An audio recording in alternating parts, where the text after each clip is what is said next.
We're very excited to have a Fortune 500 company like Aecom come to the city of Detroit.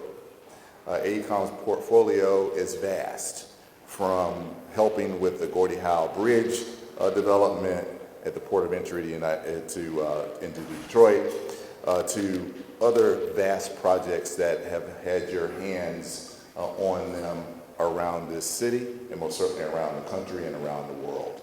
You're bringing 75 new jobs to the city of Detroit, and we wish you much success and growth as you begin to assimilate yourselves into the Detroit landscape. Detroit has some amazing talent in this city. From 2013 to 2019, the city saw a 66% increase in the amount of bachelor degree residents in our city. 66%, faster than Philadelphia, Cleveland, some of the peer cities around this country. So they come for a specific reason. They come for opportunities. That's why we're seeing this increase, and that's why we're so excited. With Aecom's presence, we're building upon that narrative. There are many developments that are going to occur that will provide more talent for Aecom as your future continues to grow and prosper here in the city of Detroit, building on a strong footing that you're helping establish here in the city. With that, I'd like to bring up Jerry Tia, and he'll provide some more words. So thank you.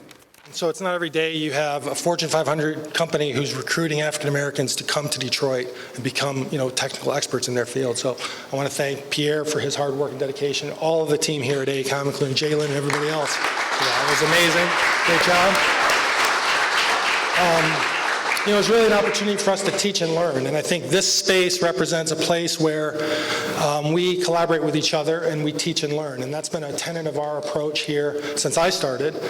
And that rec center is a great opportunity for us to take what we know, show these kids how to deliver it to a client, get their on-the-job training, go back to their HBCU universities, and then teach their classmates about what they learned over the summer. So it's just one project that something that we've done here that has been amazing to see how you can take the values and the capabilities of a firm like Aecom and use them to incorporate, great community opportunities for disenfranchised people in our market. So I wanted to talk about, Aecom is a global leader in infrastructure consulting, as a Fortune 500 company, and ranks 240 in that list. And of course, however, we practice a little bit different in Detroit, I think. And I think that's something that we'd like you to understand, is that we're Detroiters who are focused on Detroit issues, who have an opportunity to bring national capabilities and global capabilities to help solve those issues. And we always do that with a lens through environmental social governance as a policy, and trying to measure and mitigate the adverse impacts of decision makings around infrastructure in the built environment so that it doesn't adversely impact disenfranchised communities like it has in so many cases in the past, and there are so many examples of that just here in this city. And so our main conference room in this office is named Black Bottom for that reason, so that people who are working in that space remember the history of this city and remember the impacts of those adverse infrastructure decisions by people just like us who were making decisions that were impacting people negatively and did that for generations. And so it's really important to us to be focused on equity as a policy.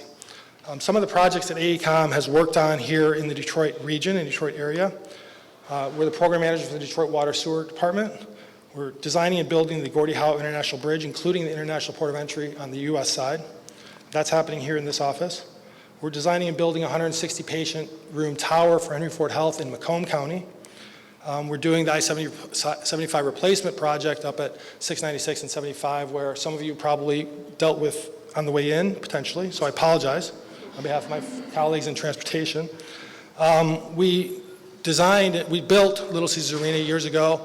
We're currently doing some premium spaces for the Pistons and Red Wings within Little Caesars Arena, and we're doing it in addition to the Pistons Performance Center as well. Some of our clients are Wayne County, Oakland County, Macomb County, Detroit Department of Transportation, the Michigan Department of Transportation, U.S. Army Corps of Engineers, Detroit District, Chrysler, Ford, GM, DEGC, of course, the Detroit Lions, Great Lakes Water Authority, Pistons, as I said before, and of course the City of Detroit. One of our major projects and programs is oversight of the ARPA funds that are currently being granted by the federal government to Detroit. So I joined Aecom in 2018, and I was a bit of a pest when I joined Aecom. It was January, and I insisted that if I was going to join Aecom, we were going to have to build an office in Detroit, build a significant presence in Detroit. At the time, we had a significant presence in Southfield and a kind of a postage stamp location in Detroit. And they quickly agreed that, my leadership believed that that was the right way to go. And I continued to be a pest for the following 2 years. And actually, the day that I received authorization to sign a lease in a Bedrock building downtown was the same day that I received notification that we were to move to a work-from-home situation. So that was 2 years ago, March of 2020. So this process has been upended a number of times. We stayed with it. There was a lot of relentlessness from a lot of people in this room. And we stayed with it. We rethought our workplace strategy. We decided that we needed to be a lure to our staff, to bring them to our offices and to engage with us and to collaborate so that we can offer the best possible level of service to our clients and teach and learn from each other. We met in 2017, and we were doing, I was the lead designer for the Detroit Pistons when we were doing the Pistons Performance Center in Detroit. And I remember working closely with Untitled and his team. And the night before the initial meeting that we had with Mayor Duggan, the team was about 12 people in a conference room over at Honeyman's office, and everybody was stressed out. And Arn was snapping left and right. We were trying to look for every single potential answer to any potential question the mayor might ask in order to impede the Pistons from coming back to the city of Detroit. And so we walked into that meeting the next morning, and Mr. Mayor, you did two things. The first thing that was notable to me was that you immediately recognized that Nancy Tellem was the real power in that power couple organization. So I appreciate the fact that you saw that. And I went on to do some work with Nancy and found out that she really is a brilliant woman. And then the second thing you said was, as we started the presentation and we wrapped it up, you were courteous enough to let us go through the whole design presentation and talk about the benefits. And then you said, if you're trying to convince me if it's a good idea to move the Pistons into Detroit, you don't have to. I'm in. I'm just here to help you figure out how to do that. And so what that showed me was that what's the value of corporate organizations and civic organizations in a major urban center. And it also showed me that the intention of those services is really to create community economic development for the people in these cities and in these areas. And these great franchises and great organizations that share our name, our city's name, they have a civic responsibility. I believe that we have a civic responsibility to be here in Detroit, contributing to our city and contributing to the people who live in our city, and being thankful for that. Sometimes Aecom is described as sort of this shiny orb. Some people, it's really hard to understand what Aecom does if you don't know anything about it. And so oftentimes when people are kind of trying to figure out how to access Aecom, they don't really understand where the front door is. And so, we do work in water and transportation, bridges. We build the hospital emergency rooms that you use on Saturday when your child gets hurt.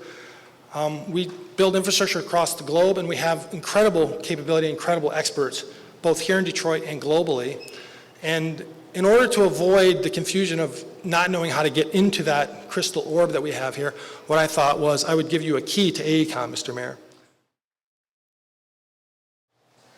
Without further ado, I guess I'll introduce Mayor Mike Duggan of the City of Detroit, one of our best mayors in the history of our city. Thank you.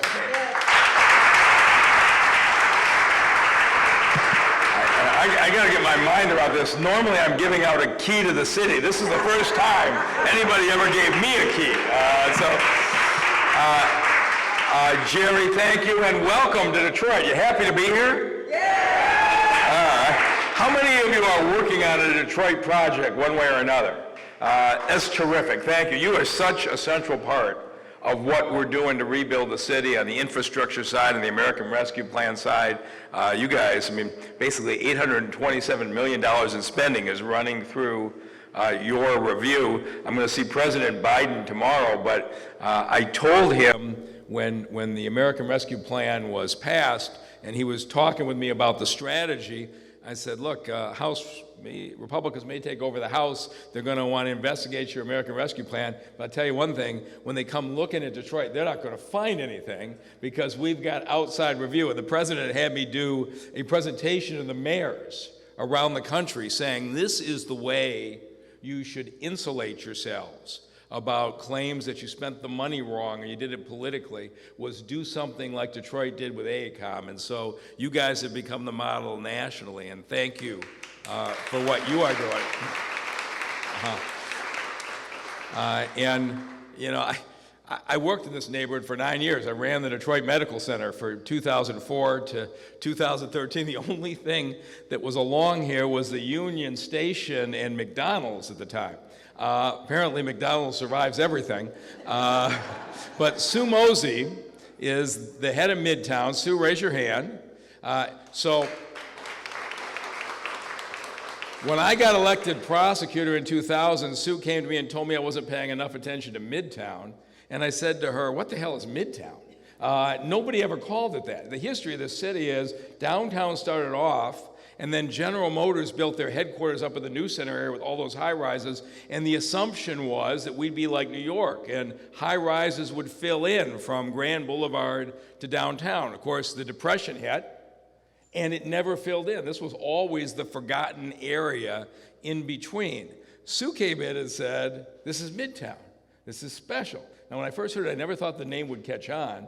You will now not find anybody who doesn't know exactly where Midtown is. It was her vision, and she went building by building. She built this building. She went building by building through the neighborhood. But the idea that a Fortune 500 company would come to the city of Detroit and not be in a downtown high-rise, but would choose to come in and base themselves in Midtown is a great reflection of how this city is doing and to all that Sue has done.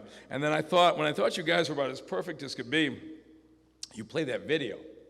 And I gotta tell you, every year I go visit the HBCUs. I go to the campus of Howard and Spelman and Morehouse and North Carolina A&T and a number of others, because we run a big summer intern program.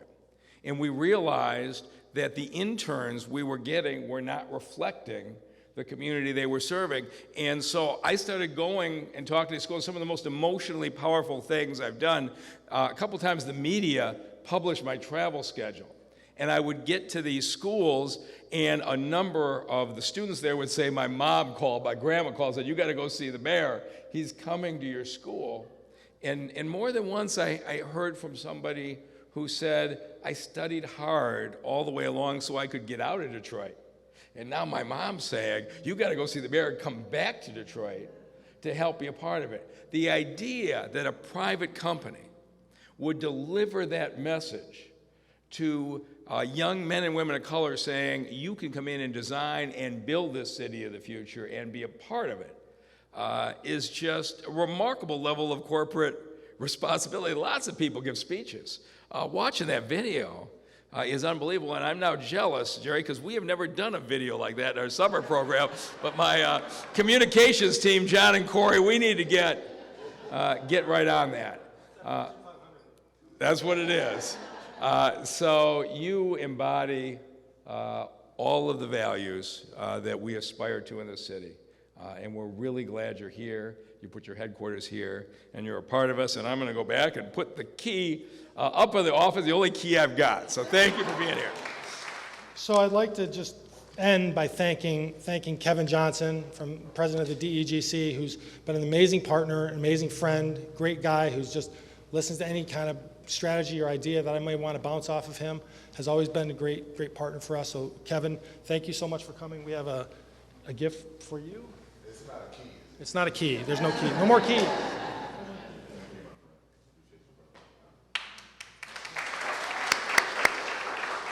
And of course, I also want to thank Michael Griffey. Michael is a teacher, a high school principal, a lawyer, our advocate, and also former candidate for Congress, I guess, but did a great job, has a great platform, has also been a tremendous partner for Aecom over the course of the last 2 years, has really helped me solidify an approach around equity that benefits both Aecom and Detroit, and is also a great partner. Thank you, Michael.